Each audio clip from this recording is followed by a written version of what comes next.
Yesus Kristus, kami akan pelajaran kebenaran firman-Mu dari Yeremia 23 ayat 1 sampai 8 sebagai lanjutan pembahasan langit dan bumi yang baru pada minggu yang lalu.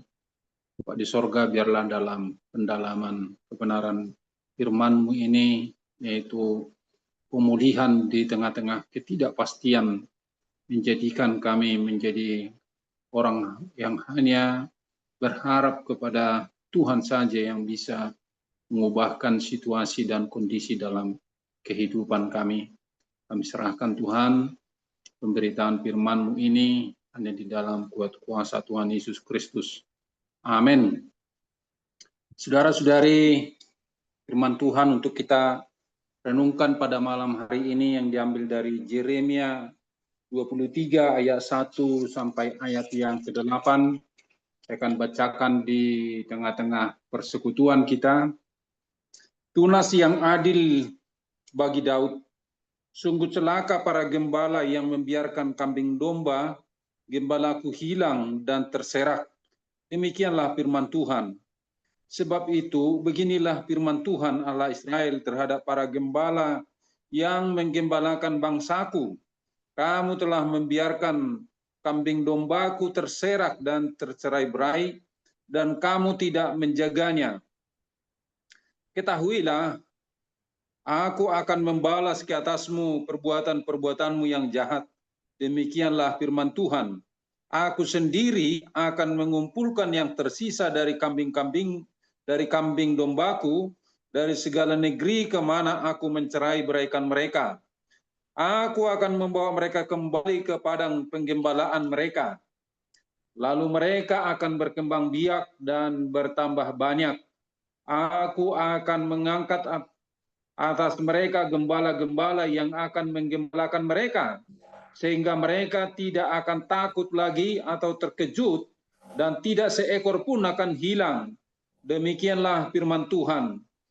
Sesungguhnya akan datang waktunya, demikianlah firman Tuhan, bahwa aku akan menumbuhkan bagi Daud tunas yang adil. Ia akan memerintah sebagai raja yang bijaksana dan akan melakukan keadilan dan kebenaran di negeri. Di zamannya Yehuda akan diselamatkan dan Israel akan hidup tentram. Inilah nama yang diberikan kepadanya Tuhan keadilan kita. Sebab itu demikianlah firman Tuhan. Sesungguhnya waktunya akan datang. Orang tidak akan lagi mengatakan, demi Tuhan yang hidup yang menuntun orang Israel keluar dari tanah Mesir.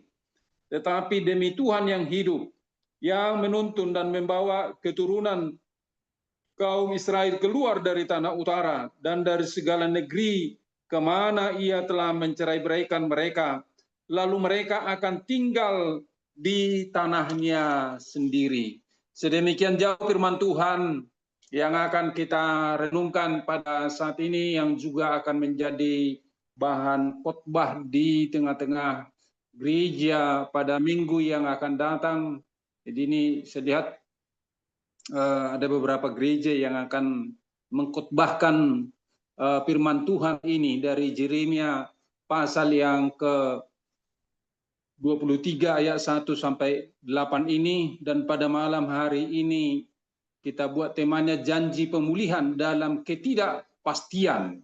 Jadi ketidakpastian itu adalah ketidakpastian di tengah-tengah pengharapan manusia gitu. Jadi manusia bisa melihat pemulihan itu, wah mungkin sekarang, mungkin nanti sebentar lagi begitu. Tetapi pemulihan itu seutuhnya, bagaimana kita bisa percaya kepada Tuhan gitu. Dialah yang menjadi kekuatan kita dan penolong kita. Bagaimana kita di tengah-tengah situasi yang sulit pun kita tetap berharap kepada Tuhan, bukan kepada situasi dan kondisi, bukan kepada tempat-tempat tertentu begitu, tapi betul-betul kita bisa yakin dan percaya Tuhan itulah yang menjadi keselamatan kita. Saudara-saudari, dalam janji pemulihan dalam ketidakpastian ini, mau mengarahkan kita bagaimana kita sebetulnya mau berharap kepada Tuhan. Saudara-saudari yang belum melakukan subscribe, melakukan like dan komen untuk YouTube ini, dengan segala kerendahan hati kami mohon supaya mensubscribe, mengkomen dan juga melike YouTube ini, sehingga kerajaan Allah dalam dunia media sosial itu terus bisa bertumbuh dan berkembang. Kita berharap bahwasanya gereja dalam situasi digital dan artificial intelligence pada saat ini, kita harus rendah hati, saling mendukung di tengah-tengah media sosial ataupun di tengah online yang terjadi dalam zaman yang kita hadapi saat ini. Dalam 2 hari ini, tim Sabda Indonesia melakukan sosialisasi bagaimana AI hadir dalam pendalaman Alkitab dan juga bagaimana menjangkau kaum milenial, sehingga gereja ini bukan lagi gereja lansia. Kalau lansia itu kan lama-lama akan semakin menyusut, tapi gereja milenial ini ataupun gereja online, yaitu anak-anak generasi Z saat ini yang akan terus kita layani, ya kita harus mau saling mendukung, saling menguatkan di media sosial ini. Tujuannya untuk memuliakan Tuhan semata-mata. Tujuannya untuk kita bisa melihat janji pemulihan Tuhan itu bisa terjadi di tengah-tengah zaman dan kondisi yang kita hadapi saat ini. Jadi dalam 2 hari ini tanggal 20 dan 21 gitu. Tadi siang saya mengikuti sampai tengah 5 itu bagaimana tim Sabda itu mereka melakukan sosialisasi pendalaman firman Tuhan kepada kaum awam, mulai dari sekolah minggu, pemuda-pemudi dan juga pada orang tua juga dalam zaman kondisi saat ini. Dan tadi siang saya bertanya kepada mereka, kalau pada industri abad yang ketiga atau revolusi industri yang ketiga itu, di mana terjadi pada abad ke-18, orang sempat juga menjauhkan diri dari Tuhan begitu. Lalu gereja terjun ke lorong-lorong, terjun ke industri-industri, terjun ke rumah-rumah begitu dalam rangka memuridkan orang-orang pekerja-pekerja pada masa itu supaya datang ke gereja ataupun untuk mengenal Tuhan lagi gitu. Jadi mereka targetnya pribadi pada masa itu bagaimana mereka bisa mengenal Tuhan dalam zaman industrialisasi abad yang ke-18 itu. Lalu kalau dalam zaman AI, zaman digital yang kita hadapi saat ini, sepertinya zaman kacau balau ini antara orang tua dan anak-anak sepertinya tidak lancar berkomunikasi gitu. Apa yang menjadi jawaban gereja dalam situasi dan kondisi yang kita hadapi saat ini? Jadi lewat pertanyaan itu, harapan saya tadi bahwasanya dari tim Sabda itu akan memberikan formula atau memberikan resep gitu.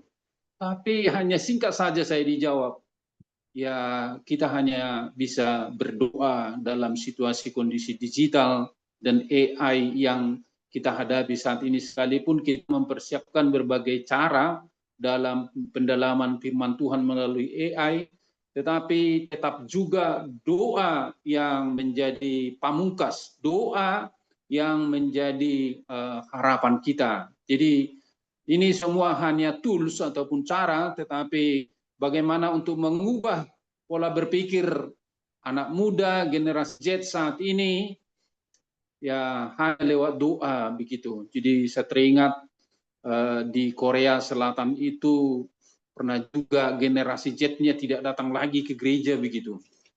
Lalu para orang tua ya hanya bisa berdoa, dan lama-lama hasil doa mereka itu dijawab oleh Tuhan, dan akhirnya para pemuda-pemudi berangsur-angsur datang ke gereja, dan bahkan mereka mengatakan pada masa itu bahwasannya dunia media sosial itu seperti tsunami gitu, menghancurkan iman Kristen di tengah-tengah dunia mereka pada masa itu. Kita apakah sudah sampai di dalam masa seperti itu dalam konteks kita Indonesia ini? Jadi mari kita gumuli lewat doa kita. Mana tahu generasi Z kita gitu yang kita harapkan untuk generasi yang akan bertumbuh pada masa yang akan datang, bagaimana mereka untuk bisa tetap setia dan kita bisa menggenerasikan kekristenan kita kepada mereka begitu dengan baik.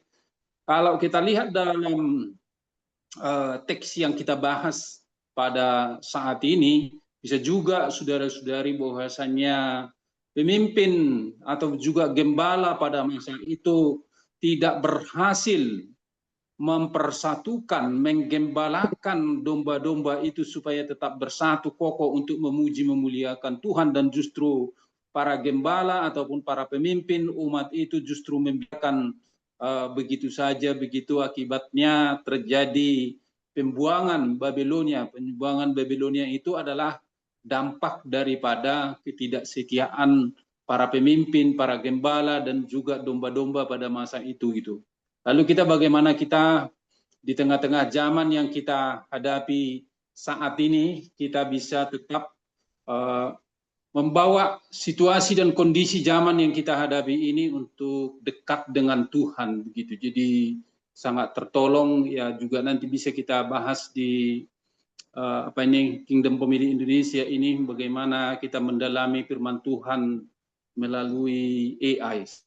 Tertolong juga dalam 2 hari ini. Satu saat nanti bisa akan kita bagikan supaya kita bisa menjangkau generasi Z yang ada di hadapan kita saat ini. Jadi mereka mengarahkan tidak bisa sendiri-sendiri, tetapi kita harus bersama begitu. Kita harus saling mendukung, bersinergi satu sama lain di tengah-tengah kondisi kita saat ini.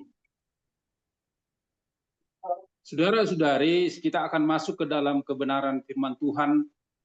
Saya sudah membacakan teksnya tadi. Mari kita perhatikan dengan baik. Ini adalah Yeremia, di mana waktu itu Yeremia melihat bahwasannya dia sudah berada di dalam 2 masa begitu. Ada yang tinggal di Yerusalem dan yang sudah berada di dalam pembuangan Babilonia, sudah menjalani pembuangan Babilonia yang harus mereka jalani kurang lebih 70 tahun pada masa itu begitu. Cuman ada juga di tengah-tengah situasi kondisi seperti itu, ada juga nabi-nabi palsu yang mengatakan misalkan anaknya bukan 70 tahun, hanya 2 tahun sajanya bangsa itu menderita. Dan sempat juga Yeremia pun sempat tergoncang begitu, tapi firman Tuhan datang kepada Yeremia yang sebenarnya adalah 70 tahun, bukan 2 tahun. Jadi itulah salah satu bahwasannya ada ketidakpastian di tengah-tengah masyarakat yang sungguh beredar begitu. Tapi janji pemulihan itu mereka harus jalani itu satu generasi kurang lebih itu 70 tahun begitu. Saudara-saudari, melalui firman Tuhan pada malam hari ini kita bisa melihat bagaimana krisis kerajaan Yehuda pada masa itu. Jadi di mana hari-hari terakhir kerajaan Yehuda itu terjadi kehancuran total kepemimpinan Daud, seolah-olah berakhir itu di dalam pemerintahan Zedekia pada masa itu gitu. Jadi Yehuda terjepit juga antara Babilonia dan Mesir gitu. Jadi 2 kerajaan yang saling mempengaruhi bagi mereka. Itu sesuatu ketidakpastian juga bagi mereka secara duniawi begitu. Raja Zedekia adalah raja yang terakhir gagal kepemimpinannya meneruskan pola kepemimpinan Daud pada masa itu. Jadi itu maksudnya di sini kehancuran total kepemimpinan Daud itu. Jadi terjadi kondisi kematian politik yang diperlambat gitu. Bagaimana ada yang sebagian berada di Yerusalem dan sebagian lagi sudah berada di pembuangan Babilonia, dan juga ada tarik menarik juga antara Babilonia dengan Mesir gitu.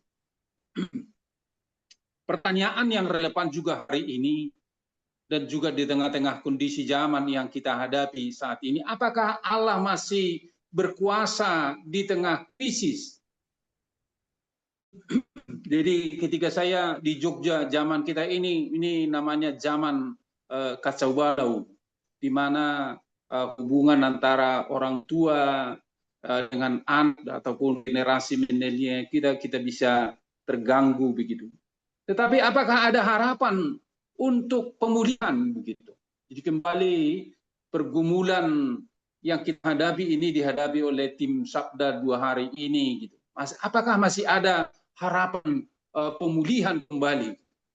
Jadi sangat menarik juga dalam tema bulanan KFI ini bahwasannya keluarga yang memiliki relasi dengan Tuhan pasti berdampak dalam ibadah. Itu untuk juga menjawab tantangan kita melalui Kingdom Pemilih Indonesia saat ini.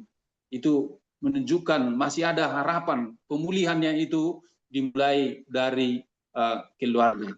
Jadi saudara-saudari, kembali kepada teks ini bahwasannya seolah-olah pada masa itu Zedekia sudah hancur total gitu dalam memimpin bangsa itu gitu.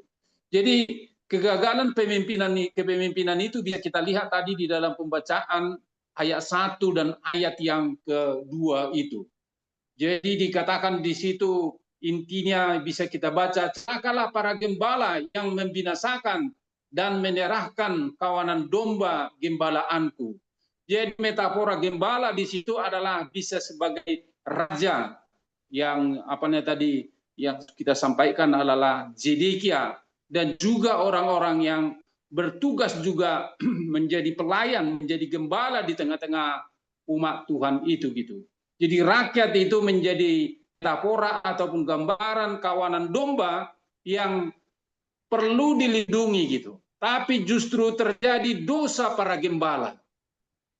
Jadi mereka membiarkan gembala itu tercerai-berai gitu. Jadi kata ada di situ membinasakan, tidak aktif, yang merusak gitu, dibiarkan gitu. Gembala itu menyerahkan kawanan yang tercerai-berai, membiarkan domba-domba itu mementingkan diri sendiri. Jadi para gembala ini lebih mementingkan diri sendiri, bukan kesejahteraan rakyat lagi yang diperhatikan gitu. Tidak melawat ataupun memperhatikan rakyatnya tadi. Itu yang menjadi penyebab pembuangan, kegagalan kepemimpinan, bukan kekuatan asing gitu. Jadi kembali musuh yang terbesar sebetulnya bukan dari luar tapi dari dalam gitu. Jadi dari dalam itu adalah pola kepemimpinan yang seharusnya mempersatukan, yang seharusnya membangun kedamaian, membangun keadilan, kebenaran, tapi justru dibiarkan para gembala atau raja pada masa itu, dan mereka hanya fokus untuk memperhatikan dirinya sendiri. Ini kegagalan kepemimpinan pada masa itu. Dan ini juga bisa digambarkan menjadi gembala yang jahat, yang juga nanti bisa kita pertimbangkan juga dalam kondisi kita saat ini. Saudara-saudara yang kekasih, bahwasannya itu kalau bisa kita lihat dalam ayat 1 dan ayat yang kedua itu gitu. Jadi ada di situ pengalaman penghakiman Allah atas kepemimpinan yang gagal gitu. Jadi ini merupakan kritik kepada kenabian, kritik kenabian terhadap monarki kerajaan yang seharusnya kerajaan itu yang harus membangun kesatuan di negeri itu. Seorang pemimpin yang tidak hanya memperhatikan dirinya sendiri, tetapi harus memperhatikan kepentingan rakyatnya. Jadi apa yang terjadi di situ, sebagaimana yang dikatakan bahwasannya, kamu telah menyerahkan kawanan dombaku, aku akan membalaskan kepadamu perbuatan-perbuatanmu yang jahat. Gitu. Ini penghakiman menentang monarki yang mementingkan diri sendiri. menentang tindakan raja-raja tertentu yang korupsi pada masa itu begitu, yang hanya membangun kerajaan itu untuk dirinya sendiri.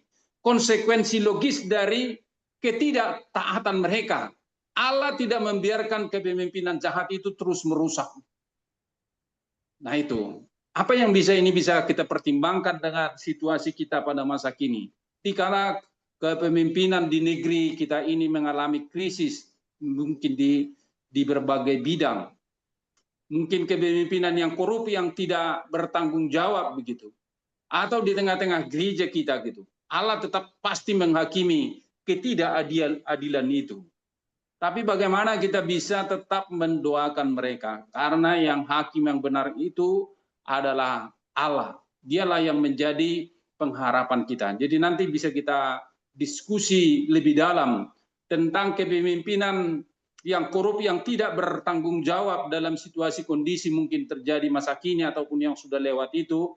Lalu bagaimana penghukuman, karena Allah pasti menghakimi perlakuan yang tidak adil itu gitu.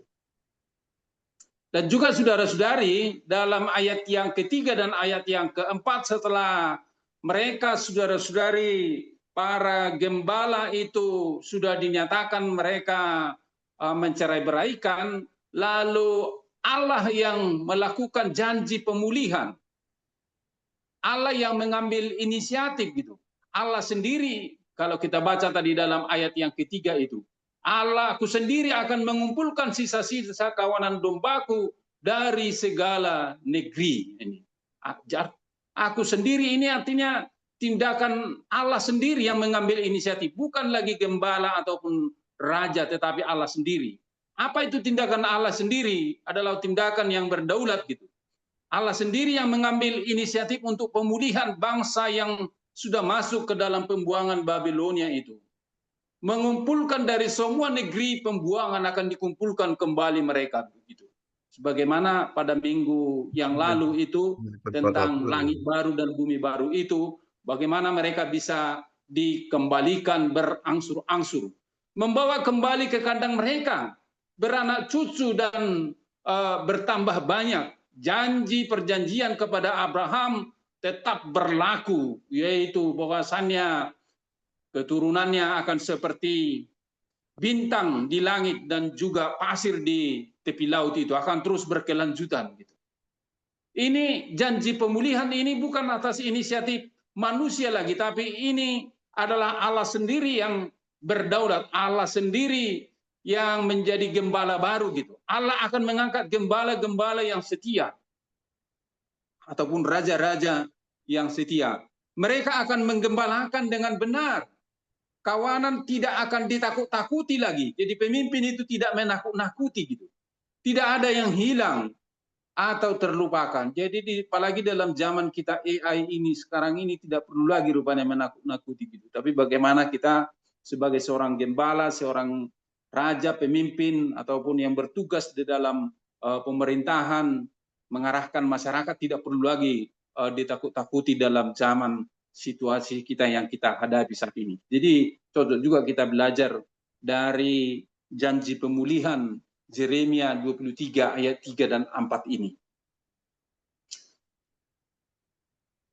Saudara-saudari, bahwasannya bisa kita lihat dalam ayat yang kelima itu bagaimana janji pemulihan itu dilanjutkan, tunas benar raja yang dijanjikan. Jadi kalau dikatakan di sini tunas benar, sesungguhnya waktunya akan datang akan menumbuhkan tunas adil bagi Daud. Jadi kata tunas di sini saudara-saudari sama seperti pohon yang ditebang gitu. Di mana kerajaan Daud itu seolah-olah sudah berakhir ditebang, ditebas pada masa Zedekia itu gitu. Tapi akan muncul tunas yang baru, sama seperti kalau pohon dipotong, akan muncul tunas yang baru gitu. Meskipun kepemimpinan itu sudah hancur, tapi Allah menumbuhkan pemimpin yang baru. Tunas yang benar adalah kontras total dengan raja-raja jahat. Jadi tunas yang baru itu akan membawa kebenaran, akan membawa keadilan, akan membawa kebijaksanaan. Jadi saudara-saudari, karakteristik tunas yang baru itu adalah di mana Allah yang memerintah secara bijaksana, memerintah sebagai raja yang bijaksana, melakukan keadilan dan kebenaran di negeri, bukan hanya klaim tetapi terwujud nyata gitu. Maka dalam perjanjian baru tunas itu bisa merujuk kepada Yesus Kristus sebagai raja yang sempurna. Itu bisa kita lihat saudara-saudari tipologinya dan gambarannya melalui perjanjian baru di mana Yesus Kristus sebagai raja yang sempurna, tunas yang benar dalam ayat yang kelima itu. Itu saudara-saudari pemahaman tentang tunas di situ. Lalu pada ayat 6 itu nama tunas yang benar. Jadi Zedekia itu sebetulnya Yahweh kebenaranku begitu. Tapi dalam ayat 6 itu bahwasanya mau mengatakan Allah kebenaran kita. Jadi ada di sini permainan kata sarkastis terhadap nama Zedekia. Zedekia Yahweh adalah kebenaranku, hanya klaim kosong gitu. Tapi tunas yang benar adalah perwujudan kebenaran Yahweh yang sejati, kebenaran kepada tidak hanya satu orang. Bukan hanya klaim kosong, tapi menjadi sesuatu kenyataan yang indah. Itu artinya saudara-saudari tunas yang benar itu. Perwujudan kebenaran Yahweh yang sejati dalam zaman kita ini, zaman perjanjian baru ini adalah Yesus Kristuslah yang menjadi raja yang sejati bagi kita, gembala yang benar begitu. Hasil pemerintahannya Yehuda akan dibebaskan dari penindasan Babilonia. Jadi minggu yang lalu kita sudah bahas itu di dalam Yesaya 56 sampai 66 itu bagaimana mereka dibebaskan dari penindasan itu. Israel akan hidup dengan aman, tidak ada lagi ketidakadilan. Keamanan fisik dan juga ekonomi, sosial, dan spiritual mereka lakukan. Jadi visi kerajaan Allah adalah keadilan dan damai sejahtera dijalankan dengan baik. Karena kenapa? Oleh karena tunas yang benar itu, Yahweh adalah kebenaran kita. Allah menjadi kebenaran kita, bukan kebenaranku. Yahweh adalah kebenaranku. Tapi Yahweh adalah menjadi kebenaran kita. Ini mau menunjukkan bagaimana kita menjadi orang yang selalu berharap pada Tuhan begitu. Jadi bisa dikatakan saudara-saudari ayat 7 dan ayat 18 dan ayat 8 itu bagaimana mereka keluaran yang kedua, maksudnya di situ bahwasanya keluaran yang pertama yaitu dari Mesir dan keluaran yang kedua adalah mereka kembali dari pembuangan Babilonia. Sebab itu sesungguhnya waktu akan datang, orang tidak akan lagi bersumpah demi Tuhan yang hidup, yang menuntun orang Israel keluar dari tanah Mesir. Jadi ini saudara-saudari bisa menjadi perbandingan antara keluaran pertama dan keluaran yang kedua. Jadi keluaran pertama adalah dari satu negeri Mesir, keluar dari Mesir melalui Musa yang menuntun mereka.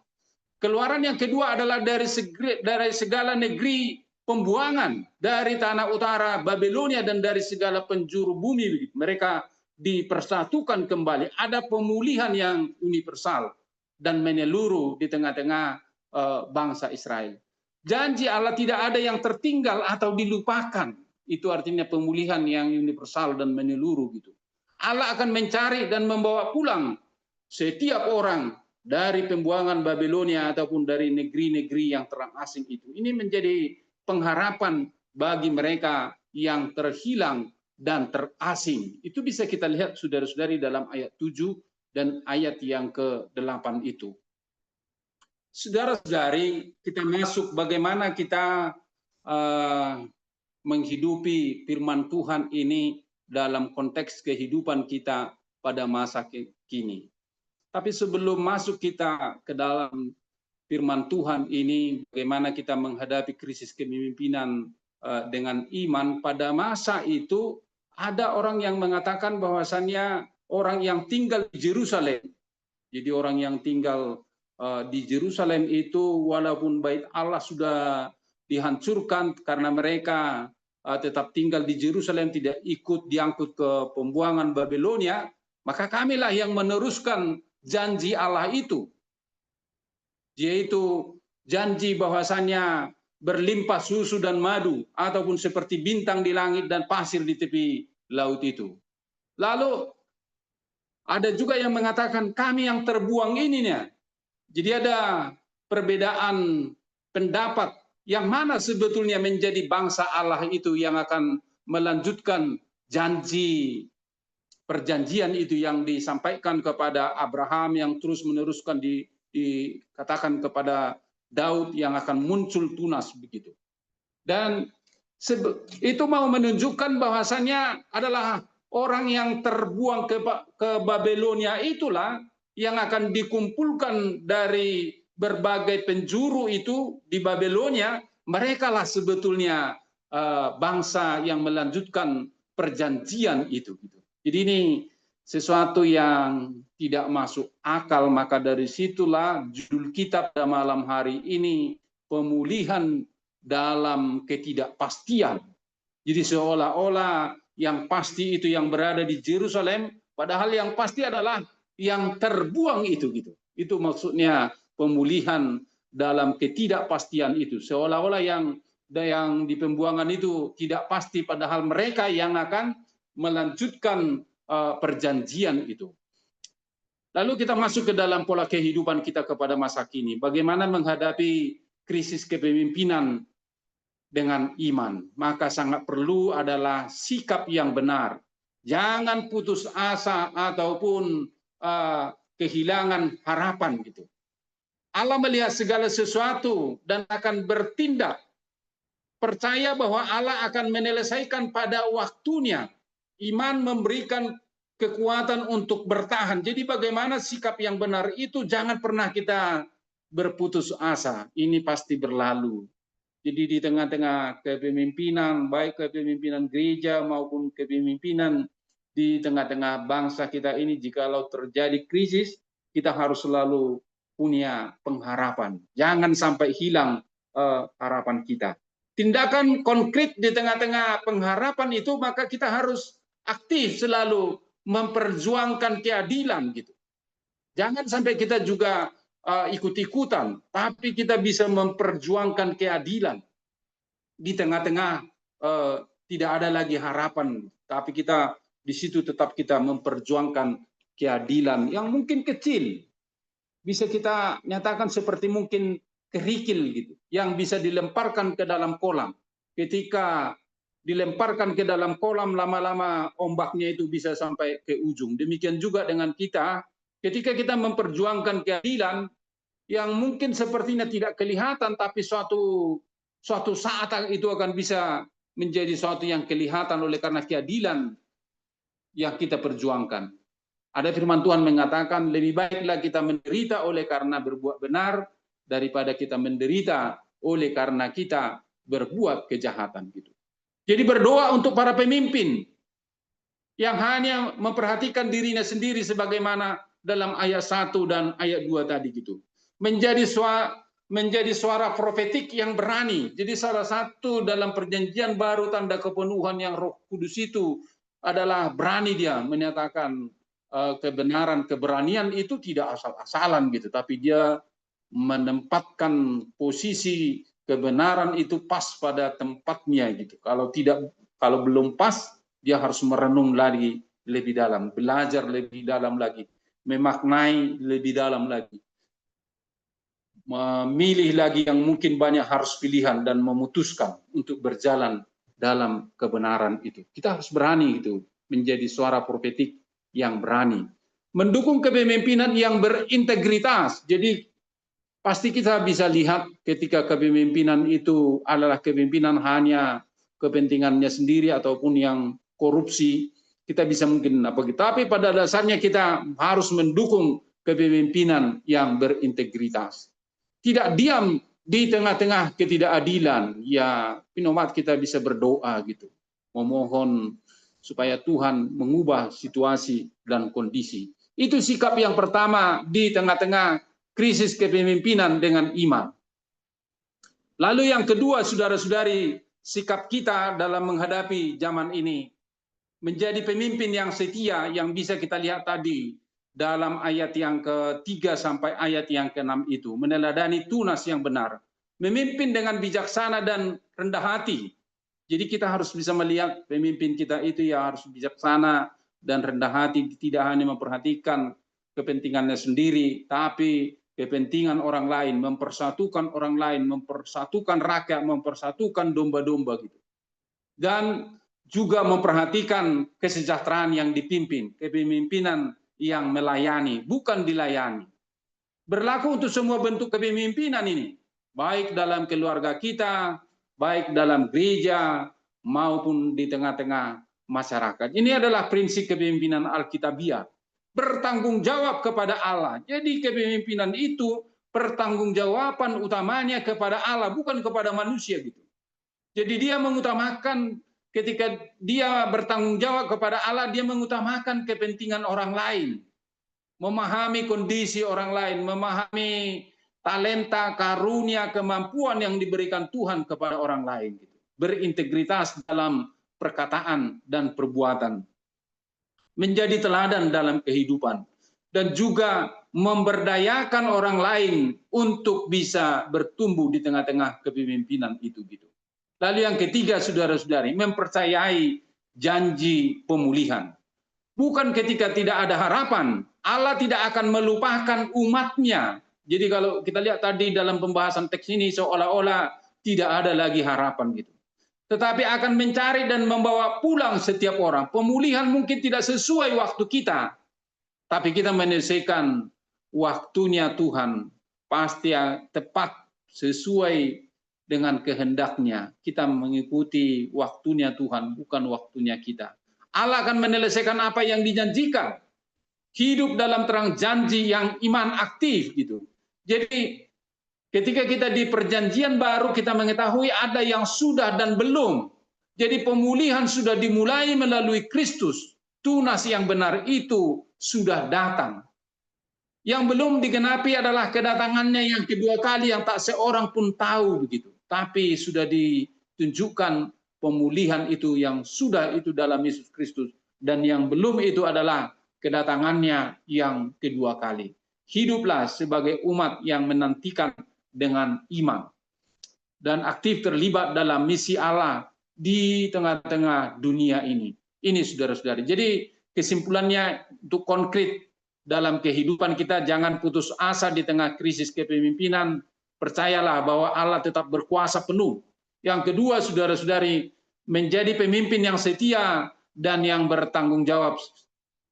Para pendeta, para kita semua yang ambil bagian dalam pelayanan di tengah-tengah masyarakat, supaya kita menjadi orang yang setia dan bertanggung jawab. Meneladani tunas yang benar dalam kepemimpinan, yaitu Yesus Kristus. Aku datang bukan untuk dilayani, tetapi untuk melayani.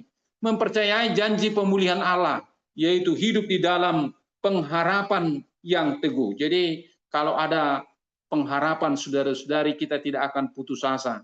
Pasti Tuhan menjawab pada waktunya. Hidup sebagai umat yang setia di tengah-tengah perpecahan. Jadi dikala ada perpecahan, perselisihan yang bisa terjadi di tengah-tengah gereja kita, di tengah-tengah masyarakat, fokuslah pada kesetiaan kepada Kristus, bukan afiliasi geografis, bukan afiliasi kesukuan, bukan afiliasi marga, itu maksudnya di sini, tetapi fokuslah kesetiaan kita kepada Kristus gitu. Jadi yang mungkin kita berbeda mungkin dengan orang tua kita, dengan saudara-saudari kita, biarlah kita fokus hanya kepada Kristus saja. Bekerja untuk keadilan dan kebenaran. Kita menjadi agen pemulihan di tengah-tengah dunia yang rusak.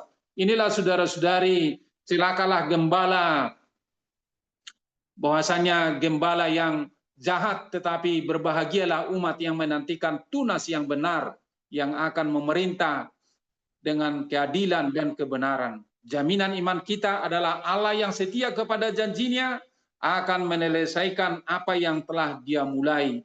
Pemulihan pasti akan datang. Tunas yang benar itu, Yesus Kristus, adalah pengharapan kita. Saudara-saudari, biarlah melalui kebenaran firman Tuhan ini, pemulihan dalam ketidakpastian ini, kita dengan berani menghadapi kehidupan ini, bahwasanya dalam kehidupan ini kita selalu berharap kepada Tuhan dalam hidup ini. Untuk itu, saudara-saudari, marilah kita berdoa. Bapa kami dalam Tuhan Yesus Kristus, di tengah krisis kepemimpinan dan ketidakpastian, kami percaya bahwa Engkau tetap berkuasa penuh atas sejarah. Ajarlah kami untuk tidak putus asa, tetapi hidup dalam terang janji pemulihan-Mu. Jadikan kami pemimpin yang setia dan yang bertanggung jawab, apakah di tengah-tengah keluarga, di tengah-tengah gereja, di tengah-tengah masyarakat, ataupun dalam kepemimpinan apapun, yang memimpin dengan bijaksana dan keadilan. Bantulah kami untuk hidup sebagai umat yang setia di tengah perpecahan dan konflik. Kami percaya bahwa tunas yang benar, Yesus Kristus, akan membawa pemulihan yang sempurna. Dalam namanya kami berdoa. Amin.